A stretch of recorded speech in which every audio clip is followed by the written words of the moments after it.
자, 사회 수업 시작하겠습니다. 6학년 1학기 사회 대단원 2단원 우리나라 경제발전 첫 번째 주제 우리나라 경제체제의 특징 알아보고 있죠. 이번 시간에 다룰 내용 교과서 92쪽에서 97쪽입니다. 바람직한 경제활동이라고 했는데 좀 더 엄밀히 말하면은 기업의 불공정 행위들이 어떤 것들이 있고 그것을 또 막기 위한 어떤 방법들이 있는지 알아보도록 하겠습니다. 교과서 92쪽 아래 그림을 볼까요? 아이들이 쥐포과자에 쥐치가 전혀 안 들어간다는 내용의 기사를 보고 있습니다. 광고를 보고 쥐포인 줄 알고 구매를 했던 소비자들로서는 황당한 일이 아닐 수 없죠. 그럼 쥐포라고 말하지 말든가 또는 쥐포 맛이라고 하든가 그렇게 할 수 있었는데요. 자, 지난 시간에 우리는 우리나라의 경제체제의 특징을 두 글자로 말하면, 두 낱말로 말하면 뭐라고 그랬죠? 자유와 경쟁이라고 배웠습니다. 무슨 말이냐? 기업은 이윤을 늘리기 위해서 자유롭게 제품의 가격을 결정하고 다른 기업과 경쟁할 수 있습니다. 그게 우리나라 경제체제의 특징이에요. 그런데 간혹 어떤 기업은 이윤을 늘리기 위해서 부당한 방법을 사용하기도 합니다. 기업들의 이런 부당한 방법을 바로 불공정 행위라고 하는 거죠. 자, 그럼 기업의 불공정 행위들은 어떤 것들이 있는지 알아볼 건데요. 첫 번째, 독점이라고 하는 것이 있습니다. 자, 쉽게 예를 들어 줄게요. 빵집이 하나 있어요.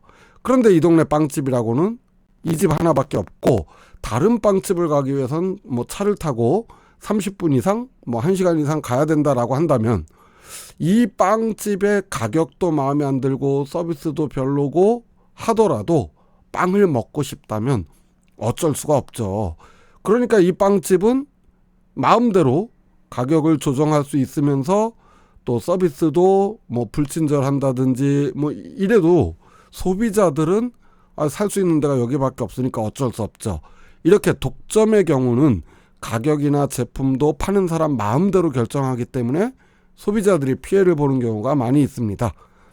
자, 그 다음에 이제 과점과 담합이라는 불공정 행위가 있습니다.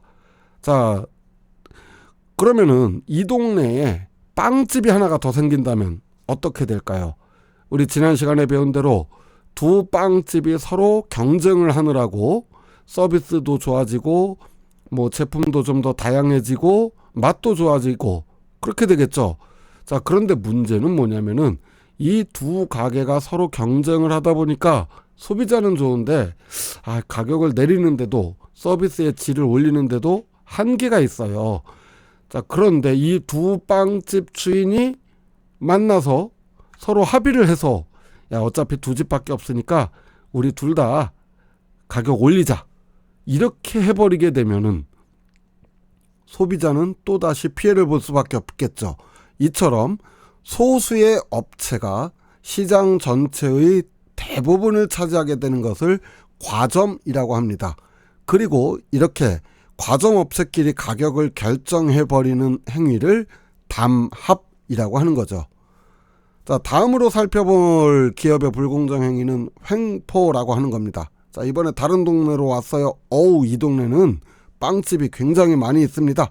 빵집이 여러 개 있어서 서로 경쟁하며 좋은 제품을 합리적인 가격에 판매를 하겠죠.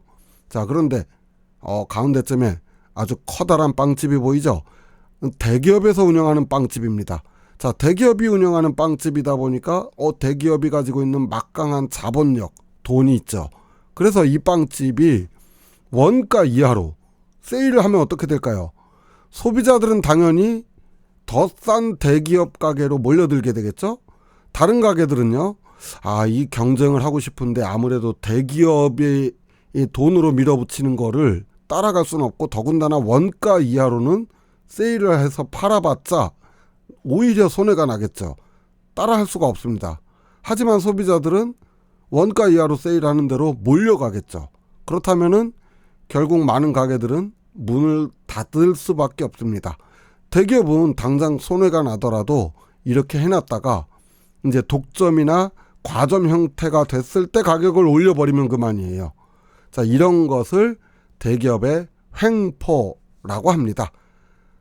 기업의 불공정 행위 가운데는 거짓 광고도 있습니다. 과장 광고도 있고요. 자, 이런 일반적인 광고라면은 당연히 소비자들에게 제품에 대해서 홍보를 하는 목적이고 정보를 알려주는 거기 때문에 문제가 없어요. 그런데 허위 광고나 과장 광고 등으로 소비자를 속이게 된다면 이런 것 역시 기업의 불공정 행위다라고 볼 수가 있겠습니다. 더군다나 요즘은 블로그나 유튜브, 페이스북 이런 SNS라고 하죠. 사회관계망 서비스를 이용한 광고가 많아지면서 유명한 블로거나 크리에이터를 이용한 올바르지 못한 방법으로 광고를 하는 경우가 많아졌어요.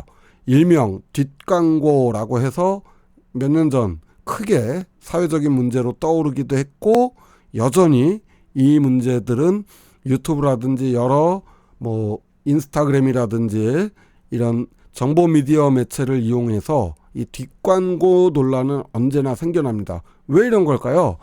자, 이 유명한 유튜버들이 자신의 채널에서 이거 내 돈 주고 직접 샀다, 직접 내가 산 거다, 그래서 일명 내돈내산이라고 해서 열심히 제품 홍보를 하게 되면은 이 소비자들은 저 광고를 받지 않고도 저렇게 칭찬을 할 정도면은 진짜 제품이 괜찮은가 보다, 이렇게 됩니다. 그래서 모든 유튜브 채널에서 광고를 하는 것은 반드시 자막으로 표시가 나타나게 돼 있죠. 그거 없이 광고를 하는 것을 뒷광고라고 하는 겁니다. 정부는 이런 기업들의 불공정 행위를 막기 위해 공정거래위원회라고 하는 정부기관을 설치를 해서 기업들의 불공정 행위를 감시하거나 또 위법 행위가 발견됐을 때는 법적인 처벌을 내리거나 피해를 입은 기업과 소비자들을 돕기 위해서 노력을 합니다. 뿐만 아니라 특정 기업이 독과점을 하는 형태를 막기 위해서 더 많은 기업들을 지원해주고 또 특히 중소기업, 작은 기업들이 대기업과 경쟁할 수 있도록 돕는 역할을 하기도 하죠. 하지만 이런 정부기관의 노력은 한계가 있습니다. 그래서 각종 소비자 단체들도 한국소비자연맹이라든지 참여연대라든지 이런 소비자 운동들을 하는 시민단체들 역시 기업의 불공정한 경제활동을 감시하고 경우에 따라 이를 관계기관에 신고를 하거나 또 시위를 벌이거나 하는 등의 활동을 하기도 하며, 경우에 따라서는 정부에게 왜 기업의 불공정한 경제행위를 규제하지 않느냐 이렇게 요구를 하기도 하는 겁니다. 자, 그렇다면 교과서 95쪽 활동해보기를 해보겠습니다. 독과점 기업들이 담합을 하여 특정 상품의 가격을 크게 올리는 사례가 나오고 있죠. 정부가 기업의 담합 행위를 규제해야 한다라는 시민단체의 요구가 있겠고요. 또 기업들의 대표 입장에서는 정부가 기업의 이런 경제활동에 간섭하는 것은 자유시장 경제체제의 원칙에 어긋난다, 이렇게 말할 수도 있겠습니다. 자, 이 기업의 논리도 제법 그럴듯해요. 그렇다면 여러분들은 이 상황에서 기업의 대표가 하고 있는 주장의 문제점이 무엇인지 한번 간단하게 반박을 해보세요. 자, 반박을 할 때는 5학년 국어 시간에 배웠죠? 주장과 근거가 적절해야 됩니다. 요거는 한번 써보시고요. 자, 주제 마무리로 넘어갈게요. 교과서 97쪽입니다. 어머니가 저녁 메뉴로 무언가를 만들기 위해 심부름을 보냈습니다. 자, 뭘 사와야 되고 사는 재료에 따라서 어떤 메뉴인지를 좀 알아보는 건데요. 핑계는 그렇지만 6개의 질문에 옳은 거를 한번 찾아보는 거예요. 첫 번째, 가게는 생산활동에 참여하여 소득을 얻는다. 어때요? 맞죠? 자, 1번. 2번입니다. 기업은 이윤을 얻기 위해 물건이나 서비스를 소비한다? 아니죠. 자, 잘못 보면은 맞다라고 할 수 있겠지만 물건이나 서비스를 생산하는 거죠. 자, 2번 틀렸고요. 3번. 기업은 수입을 줄이고 비용을 늘릴 수 있는 합리적 의사결정을 한다? 반대죠. 수입을 늘리고 비용을 줄여야 되죠. 자, 4번입니다. 우리나라의 경제는 자유와 경쟁을 통해서 발전하는가? 그렇죠. 우리나라의 경제 자유와 경쟁이다. 그랬으니까 4번은 맞네요. 자, 5번. 독과점 기업끼리 상의해서 가격을 올리는 것. 이걸 뭐라고 그랬죠? 담합. 이라고 했죠. 요건 공정하지 않은 경제활동 맞습니다. 자, 6번 정부와 여러 시민단체는 공정한 경제활동이 이루어지도록 노력해야 하죠. 자, 그러면은 1, 4, 5, 6번에 해당하는 재료를 사야 되는데 1번은 파고요. 4번은 고추장이네요. 5번은 어묵이고요. 6번은 떡입니다. 자, 그럼 이제 오늘 저녁 메뉴가 뭔지 알 수 있겠죠? 맛있는 떡볶이일 것 같네요. 자, 여기까지 해서 이번 시간에 배울 내용을 마무리하고요. 다음 시간에는 이제 우리나라 경제 발전의 역사에 대해서 좀 다룰 겁니다. 광복 이후 우리나라의 경제가 어떻게 성장하였을지 첫 번째 시간으로 교과서 98쪽부터 101쪽의 내용을 가지고 공부할게요. 수고하셨습니다. 안녕.